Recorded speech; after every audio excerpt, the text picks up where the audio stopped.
Welcome to the Silver Bulls podcast on the Ozone Radio Network, your authority on all things Ohio State.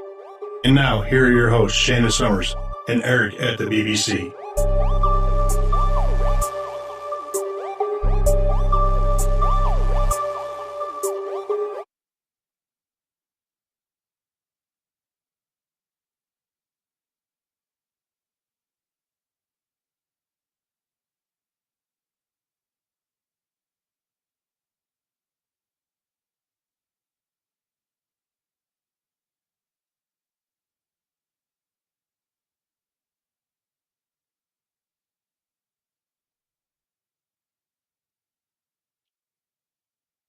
Buckeye Nation, welcome to another edition of the Silver Bulls podcast on the Ozone Radio Network. I'm your host, Shannon Sommers. We're going to be discussing the NCAA tournament in the Ohio State Buckeyes men's basketball team, so I have Eric with me. Eric, happy Pi Day. Happy Pi Day. It's a good day. Yes, and for those that might be listening later or something like that, today is 3/14, which is pie, not like apple or blueberry or whatever other kind of favorite pies that they're out there, but this is the math equivalent of pie. So, also, last night when news broke, I think it was like late last night, the first thing I thought of was you, especially when, you mentioned how being a physicist, and we've talked about, found some article about physicists starting to get into the cancer research and everything like that. And the news of Stephen Hawking passed away. So, I mean, how big of a hit is that for the physics community? How sad is everybody? I would say there's sort of a range of emotions. It did not strike me particularly hard. I have a love-hate relationship with Stephen Hawking, to be honest. I'm a little bit of an outcast in that regard. He was an excellent physicist. He was a brilliant mind. He brought a lot of understanding to the nature of how the universe is constructed in terms of cosmology, theoretical physics. Of course, he was the person who theoretically described what is known as Hawking radiation, which is this radiation that is emitted at the event horizon of a black hole. I won't go into any more detail there, but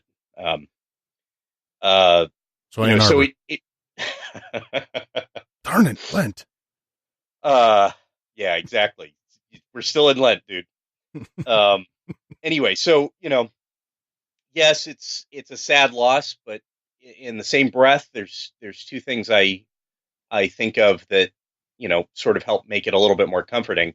The first is he's no longer suffering, right? He has been battling ALS for 55 years. I know, that's crazy. Which is just incredible. He was given 2 years to live when he was diagnosed at the age of 21 in 1963. And he has battled that disease ever since. So, be glad that he is no longer suffering from that horrible disease. That's the first thing. The second thing is, as great of a thinker as he is, now that he is gone, there is the opportunity for others to step into the space that he has left, right? So we have an opportunity for other thinkers to try to fill the void, as it were. So science is always progressing, at least we hope it is. So I've made terms with this, to be honest. Yeah, it was something that you knew was going to eventually happen. I mean, everybody has to pass away, but it is kind of amazing that at the age of 21, like you said, that he was given a diagnosis of ALS, and all of a sudden, here he is, 76, and it's kind of crazy because I know a person I went to school, elementary school with, her dad was diagnosed with ALS, and I think within a year or two he was gone. So I mean, it's a crazy disease, and and he wasn't really, he wasn't rich or anything like that from, his work and everything like that when he was young. So it wasn't money. So it's kind of amazing what he was actually able to accomplish with everything that he went through. Yeah, absolutely. Right. There's no question about it. Well, that is your NPR segment of the show.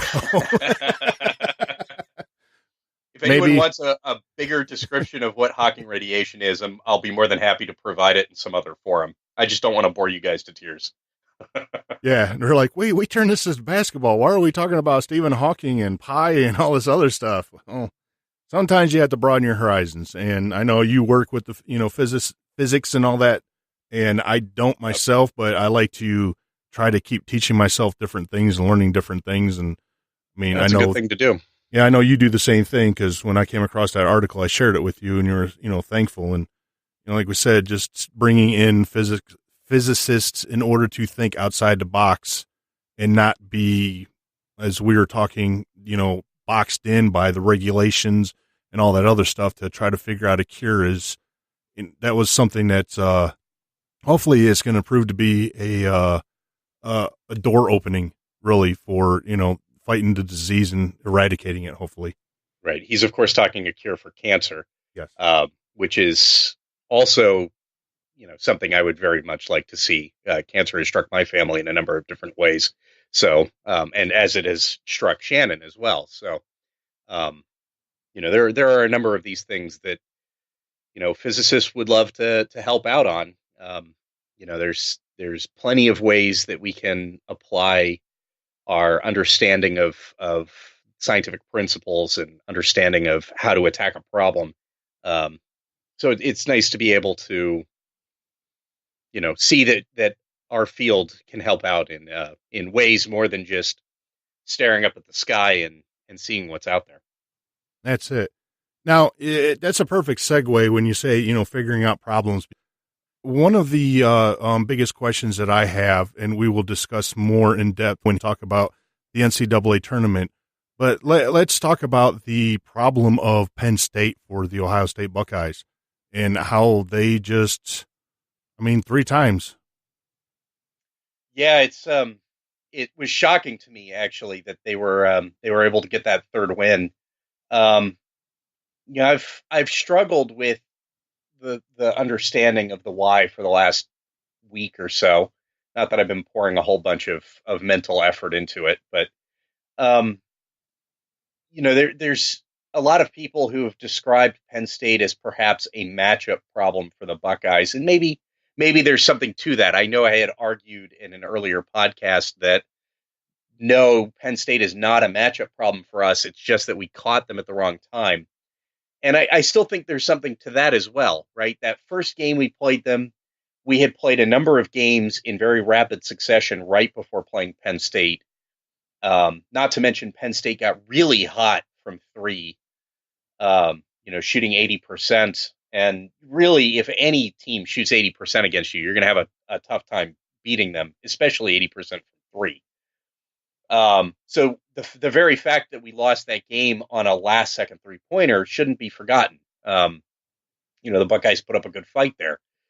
The second time at Penn State, I think there were a number of things working against us. One, it was an away game.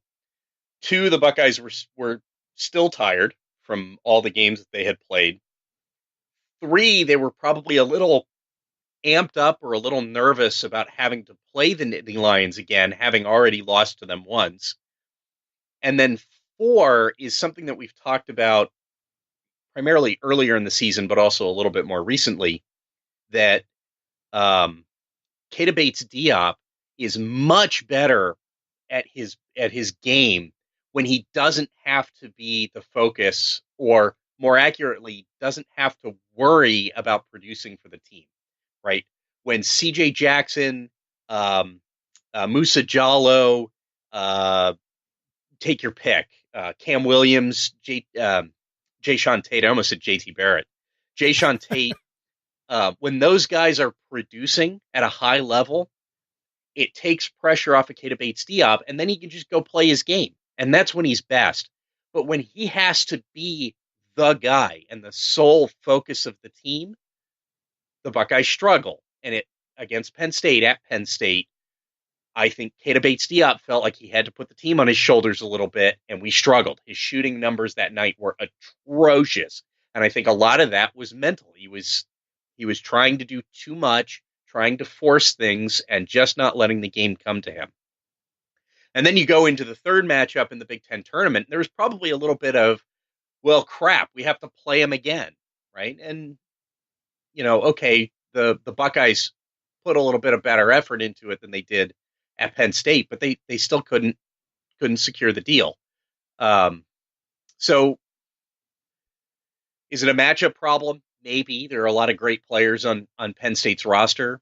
Um, but to some extent, I think a lot of it was head case problems. The Buckeyes just not able to look past the name on the uniform, as strange it is as it is saying that about Penn State. I think Penn State just caught us at the right time the first time. And then it was two consecutive games that just got into the Buckeyes' heads, right? So I think that's sort of what happened there. Now, you look at with the Big Ten tournament, I mean, you talk about playing three times, and Michigan had to play Purdue three times during the season. They lost, I think it was, 1 point at home, 4 points at Purdue, and they actually beat Purdue in the title game for the Big Ten tournament championship. I mean, do you think, how much of a difference do you think, as far as mentally, do you think Michigan was just more prepared as far as getting that monkey off their back in the uniform? Excuse me, the uniform not scaring them, or what?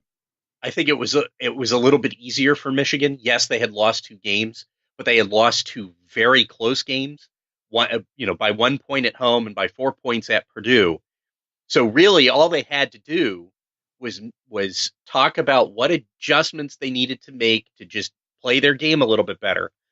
And then their coach just had to remind them, you can win this game. There is nothing stopping you from winning this game, right? Purdue we can argue about the semantics, but essentially they got lucky at Michigan. Now we're on a neutral court. We don't have to deal with their fans nearly as much. Just go out and play your game. Dominate the paint, take Haas out of his element, and then force them to make shots over him. And Michigan executed that to a T. Purdue struggled a little bit, and that's all that was needed. Michigan wins the game, right? So I think if you're comparing those two situations, the fact that the Buckeyes got crushed by Penn State, plus had that really awful loss by losing on the last second three-pointer, I think that really changed the mental game. It wasn't as much that they lost tough, close battles where, you put in a little bit more effort and you might secure the win. It was, holy shit, right? Oh, excuse me. It was, they're in your head and, you're fighting the boogeymen as much as you're fighting the actual team on the court, right? Very different losses that each team faced. Now, congratulations on your prediction. You mentioned it beforehand, and with everything that's been going on, I totally forgot. But you picked that team up north to win the tournament. A lot of people did, and they came through, and they're looking pretty good. They are. They're playing great basketball at the end of the season. They are. Yeah. Now, going back to the Ohio State Penn State game, and I've said this, I don't know how many times you've said it, I don't know how many times we're not going to blame the officiating, and officials aren't going to cost them the game, but the lack of consistency for the Ohio State Penn State game, how atrocious was that? It was pretty bad.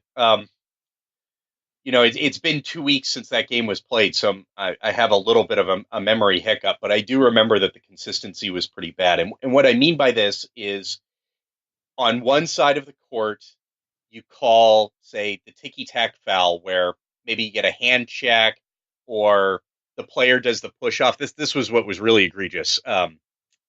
Penn State's primary shooter, Carr, kept pushing off the defender before taking his shot. And then on the other end, so the refs weren't calling that. And then on the other end, they were calling the Buckeyes for similarly ticky-tack kind of behavior. So that's the kind of inconsistency that I'm talking about. I would be fine in a basketball game if the refs didn't call Carr for pushing off, as long as on the other end, they're quote unquote, letting them play. Right. Right. That's a loaded term, because if you let them play, then they, the player the play in the game might get too physical and too violent, right? I think Charles of the women's basketball podcast actually commented about the Michigan State game in the tournament where the refs were letting them play and it was getting way too aggressive. The players were really starting to beat up on each other. And I thought that was a very good comment, right? There's a good balance of officiating. The best way for the officials to behave on the court is to call the fouls that they see, right?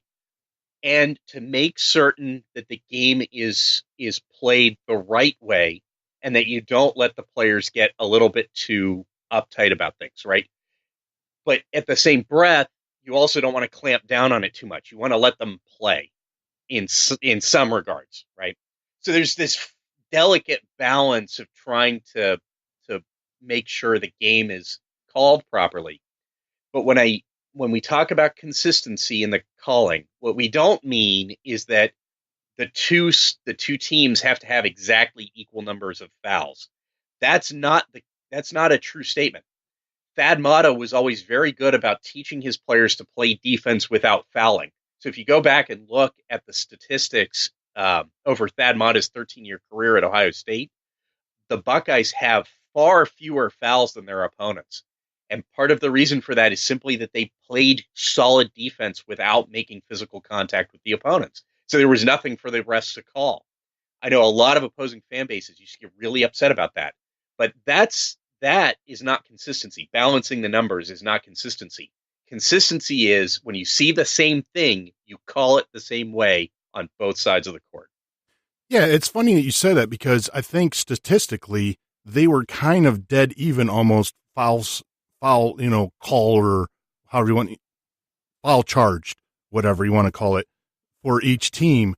But, I think it was the one time underneath the basket where Dockich got called for trying to pick somebody's pocket.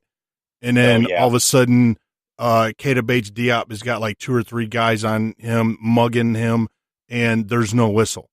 And you're telling me that 2 or 3 guys never once touched him, and Dockich got called for the ticky-tacky. Come on. Yeah, I remember that sequence in particular. That was particularly frustrating. Yeah, Keita Bates-Diop would go up for a layup, and 3 Penn State defenders would body him up in the air. That's a foul, right? Mm-hmm. You can't do that. And that would go uncalled. But then Dockich tries to pick someone's pocket. And I don't remember if he got arm or not, to be fair. I don't remember if that was a good call or not. But, it's the same. You're right. This is the consistency argument, right? Right. You gotta call it balanced both ways. And that was not a balanced officiating job. No, and to go back to how you were saying that they were bodying up Keita Bates-Diop, there was, I think, one time in maybe the first where I think it was Caleb Wesson, if I remember correctly, and I think I tweeted out about it. He went up with his arms straight up, and he just, went straight up, didn't move his arms or anything to create contact, and he got called for the foul. And there was actually no contact, I don't believe. And either there was no contact or the offensive player initiated the contact by throwing himself into Wesson. Right. And it's not crying about the calls themselves, but it's the whole consistency issue of, all right, if you're going to call this for Team A, especially on a neutral floor, you need to be calling this for Team B also. Right. There's no home court advantage for either team, and that's the whole point of these tournaments. And if you're going to sit here and tell me that the kid from I'm totally terrible with names, but you already mentioned his name from Penn State. Yeah, Carr is going to be more of a bigger player, quote unquote, bigger quote or air quotes, bigger player to get better calls than the Big Ten Player of the Year. I mean, it doesn't matter either way, right? And look, I want to make the point very clear. You've already stressed it a little bit. By no means are we saying that the officiating cost the Buckeyes the game. No. In fact, I strongly believe that their defense if the refs decide the game, you've lost it, mm-hmm. right? If the Buckeyes were supposed to beat Penn State, they played their game and didn't win the game, right? That's on OSU and maybe not preparing properly. That's on Penn State and preparing properly, right? That's it. You can argue about games like the 1974 Olympics where the Ukrainian officials screwed over the United States on the last second shot. Well, the United States left themselves in a position. They were supposed to just absolutely dominate Russia. But they left Russia in a position where they could win the game at the last second, and the refs affected some things so that the pass could get off and Russia could get the shot off. At the end of the day, the refs didn't cost the United States that game. The United States cost themselves that game. So it's very important to realize the refs do not cost you the game. And we absolutely believe that here on the Silver Bullets podcast. So, oh yeah, the biggest thing I think you and I were talking after the game was the defense on the perimeter for the 3 points. You know, the 3-point arc for Ohio State. It wasn't that great, and the open shots underneath the basket uncontested. I mean, I don't know how many times that it just was a defensive breakdown to where all of a sudden somebody's either cutting back door or just staying underneath the rim, and they're completely wide open and there's no Buckeye player around them. Those are the things that cost them the game. Right. Yeah, that's exactly right. I don't understand why we struggle against Penn State defensively. Perhaps it's that they actually just have enough offensive weapons to cause our defense problems. Perhaps it's we just didn't figure out the right adjustments to make against their particular offense with their particular players, which would be a matchup problem. I don't have the answer for that. It might also be that their players are just physically gifted in a way that we can't handle. It's strange to say, but you know, there's been a lot of talk about how good some of Penn State's players are, and the fact that 3 of them are headed to the NBA. You know, maybe there's something to that. That, or just a simple fact that maybe they're better defensively, and it created a problem as far as fatigue and it's tiredness for Ohio State players that they were having the mental errors and the breakdowns and everything. No, I think the exhaustion was already there. I think it's more likely. So yes, they probably played extremely good defense, but that simply took the Buckeyes out of their sets and forced the Buckeyes into the shots that they didn't want. Right.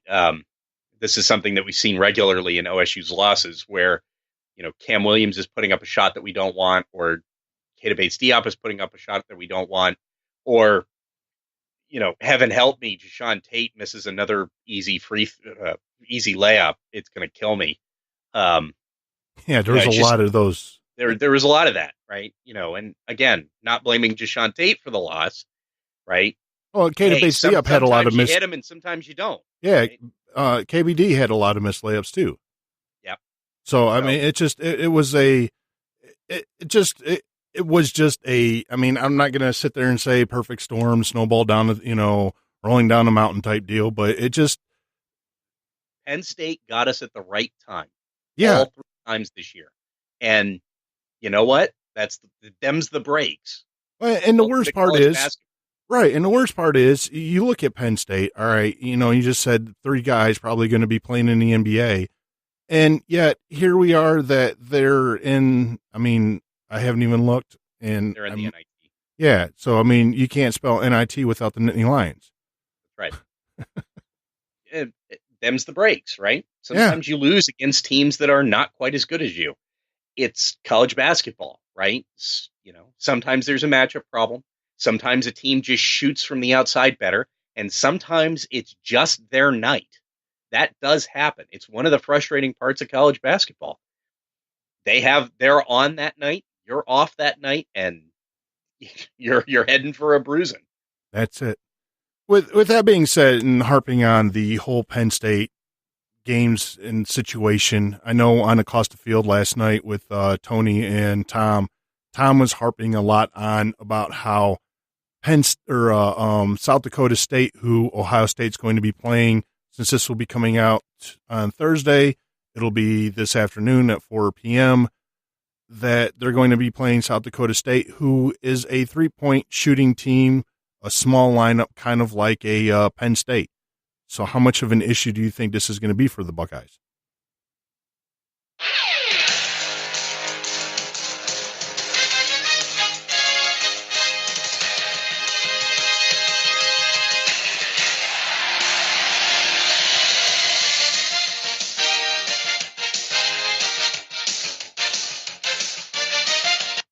It's the NCAA tournament, guys. Come on, let's get excited. It's March Madness. Yeah, gotta pull up the original classic March Madness theme song, because that's the one I always loved. I don't like the new one so much, but as you say, I like to yell at kids to get off my lawn. Exactly. So okay, it's an interesting comparison, right? South Dakota State being sort of similar to Penn State, having a small lineup, being a good 3-point shooting team. But to be fair, the Buckeyes have beaten teams that have played with small lineups with good 3-point shooting, and we've beaten them, right? The difference, I think, is that Penn State had a pretty good interior game as well, which stretched us out a bit defensively and caused us some issues. I think a lot of how this game is going to go is going to be determined by, does South Dakota State, do the Jackrabbits manage to get any good pick and rolls going, any good opportunities to pass the ball into the paint over the top of our defense to a streaking offender that'll just slam the ball home. If we give up baskets like that, things might be a little bit more difficult if we do it semi-frequently. I don't think that's highly likely. Yes, they are a good 3-point shooting team, and 3-point shooting teams in the NCAA tournament tend to be dangerous. So there's absolutely the chance that South Dakota State will upset us. I know they're one of the trendy upset picks this year. But Holtman's got some experience in the tournament. I think the Buckeyes will be okay playing a team that is very good and very talented, but maybe doesn't have quite the depth that a Penn State does. Well, I'm looking at some stats here, and just for their scoring defense, they are ranked 100 and where'd it go? 176th. And Ken Pom?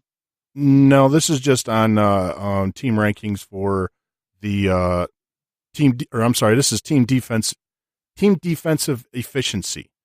They're ranked 176th, and Ohio State is ranked at. I just had them. I hate when I do that. We're pretty high. We're like 12th or something. No, for the efficiency, they're 35th. 35th? Yeah. All right, I'll take it. So I mean, I'm gonna lean that as far as that's going to be a bigger advantage for Ohio State, but you look at player, the main player for the Jackrabbits is Mike Daum. I think he's 6'9", and he's one of those types that he can play inside and he can play outside, and he jacks up a lot of threes. I think it was surprising. Like 193 3-point attempts he took or something like that this past season. And it doesn't shock me at all. And it's like the whole team itself. I mean, I think that Tom was saying, like for Ohio State, Keita Bates-Diop is the only player to shoot or attempt 100 or more 3-point attempts, while the rest of the team, I think there's 2 guys tied for like 84. And for this team, it's like almost everybody's like 100 attempts for the 3-point shot, because that's like their bread and butter. But that's typical for one of the quote unquote mid-major teams, right? You get a bunch of small guys that can play pretty good defense. You get a big enough guy to be able to defend the center, and then you shoot 3-pointers, right? You shoot over the top of whatever defense you're facing. It's an effective strategy. It wins you at least a game or two in the NCAA tournament, typically. So, this flavor of team doesn't come as a particular shock to me. What'll worry me is if they're hitting 80% of their 3-pointers like Penn State did that first time. Then I'll start to sweat a little bit. But they hit a few 3-pointers. Okay. I want to see the whole flavor of the game, how the whole game is working. Incidentally, I looked up Ken Pom's statistics for South Dakota State. Their offensive efficiency, their adjusted offensive efficiency is 41st, 41st, That's new. 41st in the country. Their adjusted defensive efficiency is 148th. In comparison, the Buckeyes' offensive efficiency is 26th, whereas their defensive efficiency is 17th. So a little bit of a difference there. If you want to then ask how Penn State does, incidentally, Penn State's offensive efficiency is 57th, and their defensive efficiency is 21st. So take that for what you will, but I suspect that the Buckeyes will be able to beat South Dakota State. It won't be an easy game. NCAA games are rarely easy unless you're playing the 116, and even that sometimes comes to surprise the number one seed team. At the 5-12, there have been a lot of 12 over 5 upsets the last few years, but I just don't see it happening here. Yeah, it's definitely going to be an interesting game. The lack of guard play for Ohio State and the lack of consistency that they've had down the stretch is something that's kind of concerning. And you have to wonder the layoff that they've had. Is it going to be a hindrance as far as getting their legs back underneath them, or is it going to be helpful as far as having that time off and regrouping and those little nagging injuries or, just sprains or whatnot that are just aching or kind of healed a little bit so you're feeling fresh and ready to go and ready to play? It's an interesting question. I think it's a double-edged sword, as is typical. Yes, you're right that some of the nagging injuries might have healed a little bit or, might be feeling a little bit better. They've gotten a little bit of rest, which may help out with some of their, decision-making on the court, with some of their play. Players might not be quite as exhausted. But in the same breath, they might be a little bit out of practice. They might be a little rusty, not in game form. So I suspect when they first come out on the court, we're going to see something very similar to what we've seen most of the season. The Buckeyes will be slow starting out, and South Dakota State may very well, jump out to a 10-point lead early on, 15-5 or something, simply because they're going to be amped up and ready to go, and the Buckeyes are going to be uptight and not playing their game quite as well as they should, not making good decisions as we've typically seen them do all season long. They've always been a little bit slow to get started this year. And then once they get going, they clamp down on defense. They score 20 points before the other team can blink. And suddenly you get a 10-point lead. So we'll see how it shapes out. But that's sort of how I see this thing going in the early going today. All right. So we have Ohio State winning against South Dakota State. So then most likely. This is our prediction.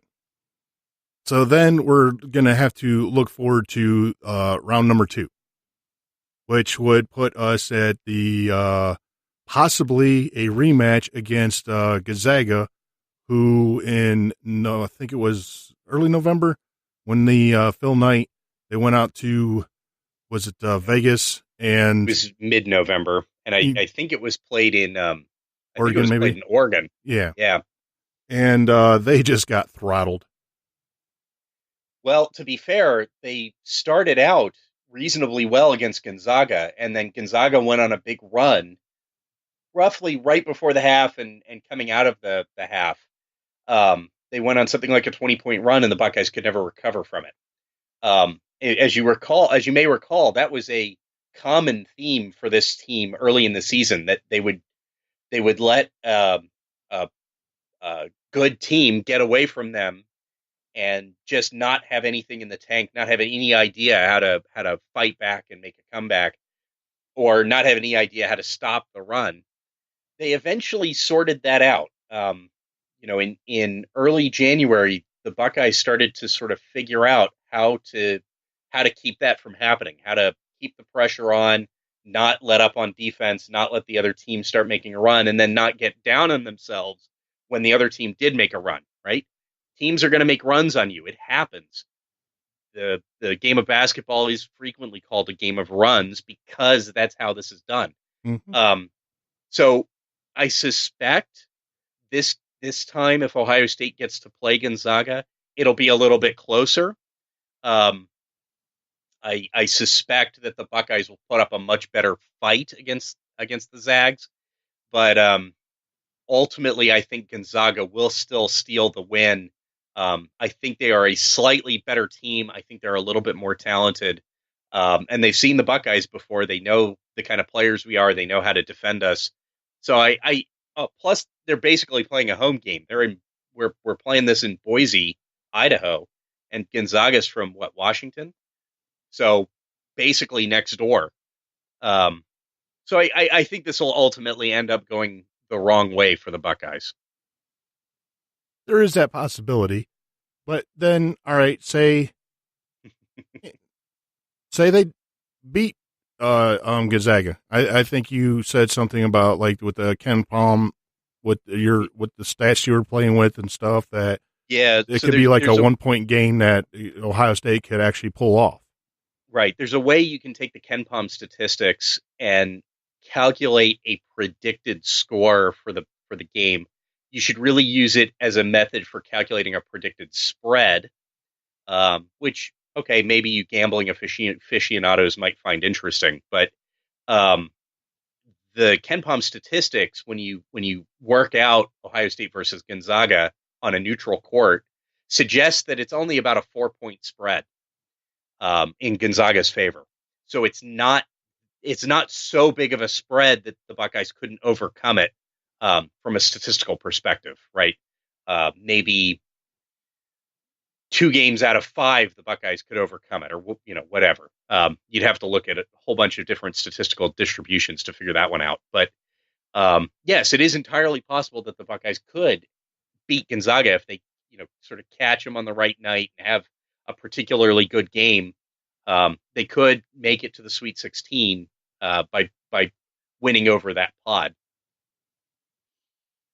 Now, it'd be kind of interesting to see them going to the Sweet 16 because they would have to face a team like possibly Xavier, Missouri, or Florida State.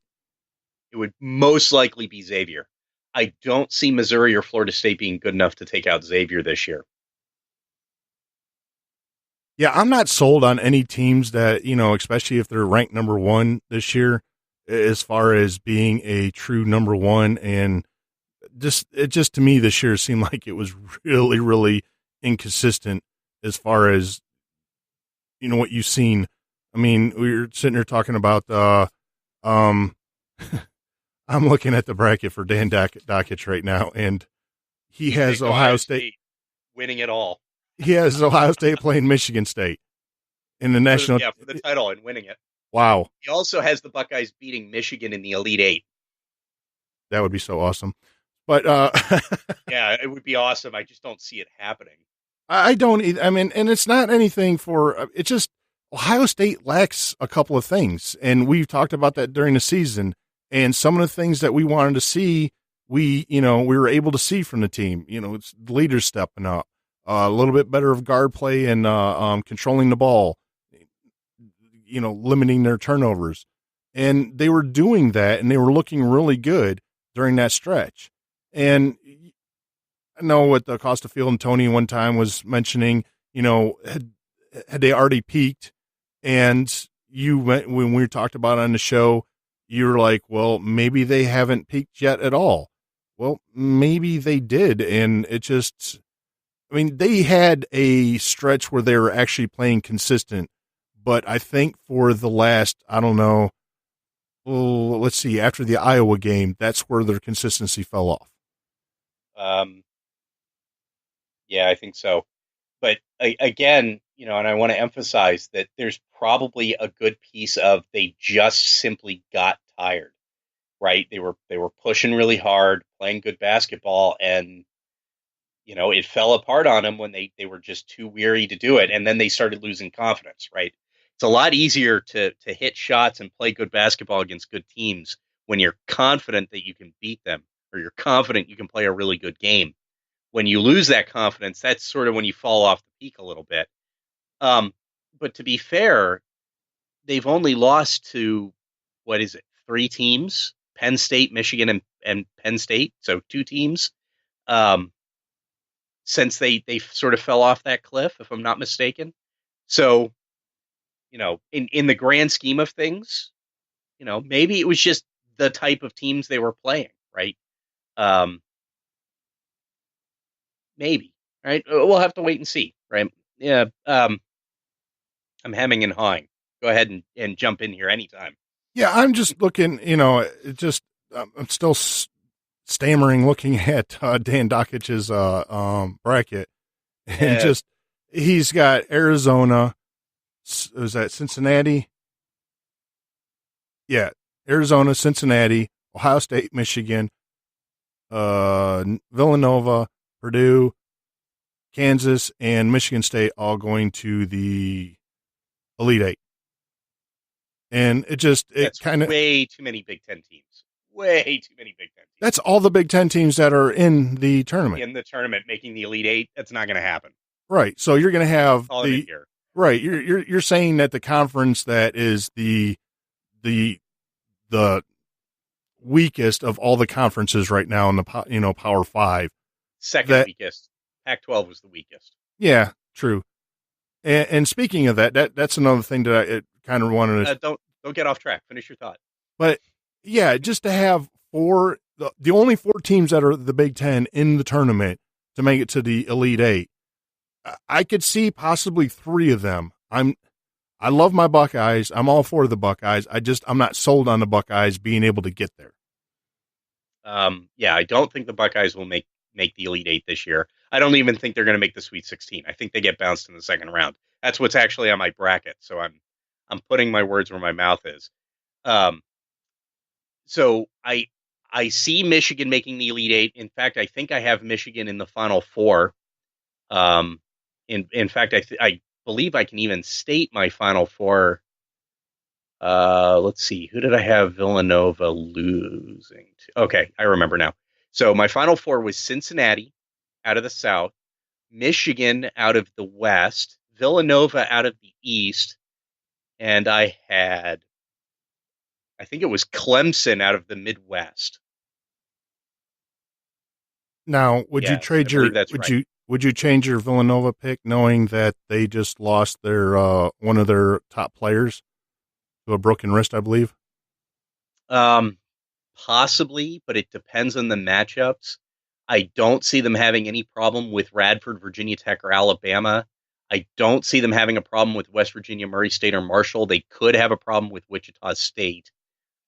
And then the most likely candidate out of the bottom half of that bracket is going to be a Purdue or a Florida. Villanova will beat Florida. I don't know that they can beat Purdue, but I don't know that Purdue can beat Florida either. I'm pretty sure I have Villanova beating Florida to get into the Final Four. So even with a key player out with a broken wrist, they might be good enough to still make the Final Four. Now, whether they'll make the championship game, that's a different story. Well, next week we will discuss if it's a 1 round, 2 rounds, or previewing some games, or we'll have to wait and see how our show goes for next week. But then I have to revisit the brackets, and I'm not doing a bracket. I haven't done a bracket the last couple of years, and I just, as far as being an employee of Ohio State, even if you do a bracket and you're not winning anything, it's not worth the risk and reward. They just aren't there. You know what I'm saying? So I just keep myself clean of all that so that there's no complications, if you will.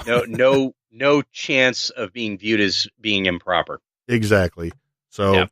I mean, I would love to see Ohio State go and win a national championship, as anybody would. I don't think it's going to be this team. And I think next year we're going to be looking at a different a tone for the Buckeyes, as far as, we're not going to have this much excitement, I don't think, because you're losing a special player like Keita Bates-Diop. Now, if Keita Bates-Diop, with this rest, if he comes out and all of a sudden he is playing like he was playing against Michigan State and, Purdue and all that, then you know what? They have a really good chance of getting pretty far. So I want to actually disagree with you on one point. I actually think next season will be extremely exciting, even without Keita Bates-Diop and Jashawn Tate and Cam Williams, primarily because it's going to be very similar to what we had this year. Expectations will be low. There will be a bunch of players that we don't have any experience with trying to figure themselves out on the court. It's going to be a very similar storyline.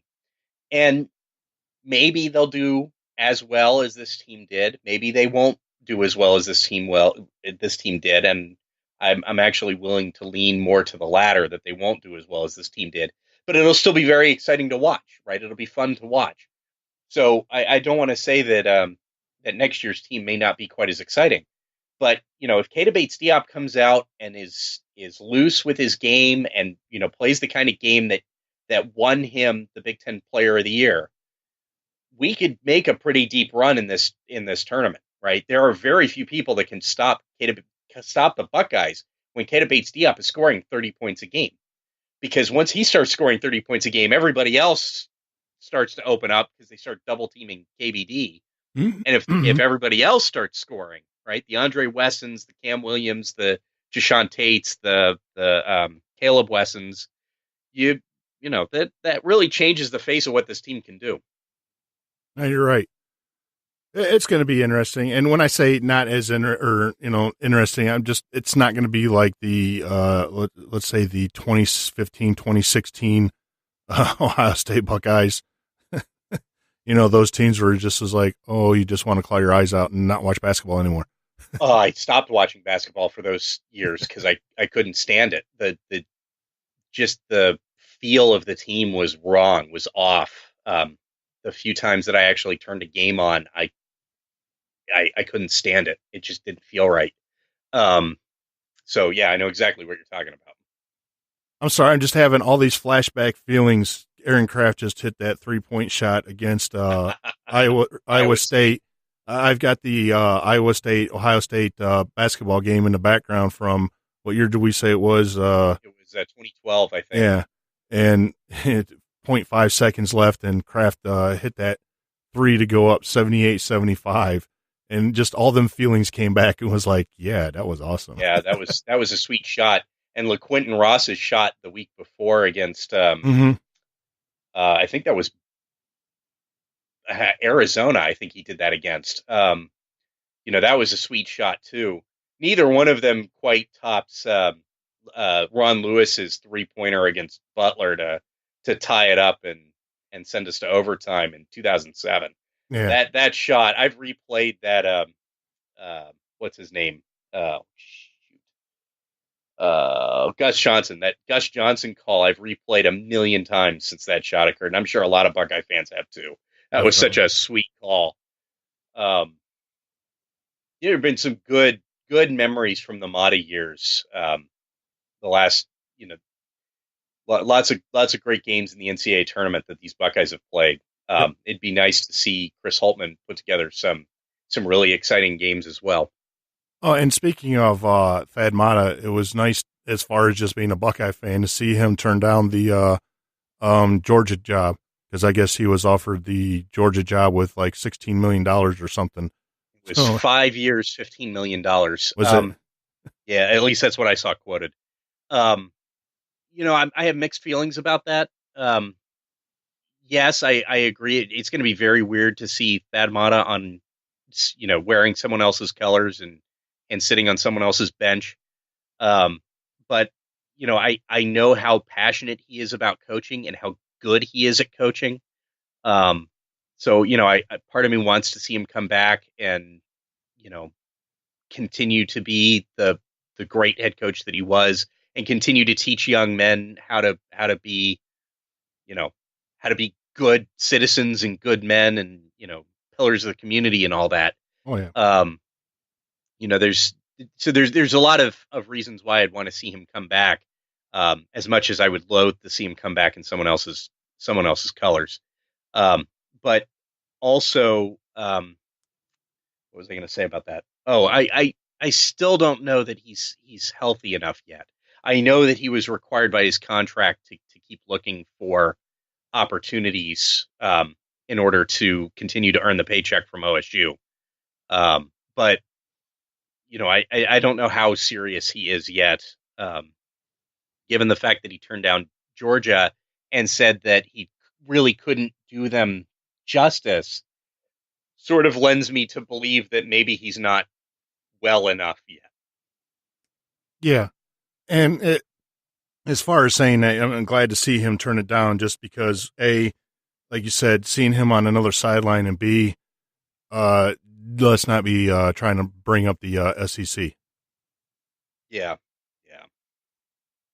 So, all right, that's going to do it for this edition of the Silver Bullets podcast on the Ozone Radio Network. We're going to hopefully see you guys next week. Talk to you guys next week, and keep a lookout during the day today, or whenever you're listening to this. There's going to be another show for the women's basketball, the string team, with Katie Smith. Had a pleasure of talking to Katie Smith, so we're going to have that show coming out, and listen to Acosta Field and the guys over there at Buckeye Sloopcast and Sons of Schmidt. And we want to say thank you for listening, and go Bucks. All right.